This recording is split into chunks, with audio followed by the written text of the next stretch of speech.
मुलांची एक्झाम चालू झाली की नेमकं ती मुलांची असते की आईची असते हेच समजत नाही. आणि आता गार्गीची एक्झाम झाली आणि आता मनूची चालू झालेली आहे. हॅलो सगळ्यांना, श्री स्वामी समर्थ. स्वागत आहे नवीन एका मिनी ब्लॉगमध्ये. खूप दिवस झालं ब्लॉग येत नाही आहेत कारण दोघींची एक्झाम चालू होती आणि आत्ता त्या संपत आहेत. तर म्हणलं चला मिनी ब्लॉग शूट केलेला आहे तो तुमच्यासोबत शेअर करूया. आणि रेसिपीचं जे चॅनल काढलेलं आहे त्याला तुम्ही छान रिस्पॉन्स केला आहे, त्याच्याबद्दल तुमचे सर्वांचे मी आभार मानते.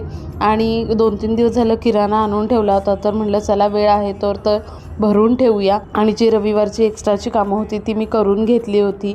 आणि की दिवस कसाही जाओ पण संध्याकाळ माझी अशी छान जाते. आणि त्याच्यामध्ये जर का स्वामींचं गाणं लावलं असेल तर दिवसभराचा पूर्ण आळस निघून जातो. चला तर मग तिन्ही संध्येचं माझं घरातलं वातावरण बघूया.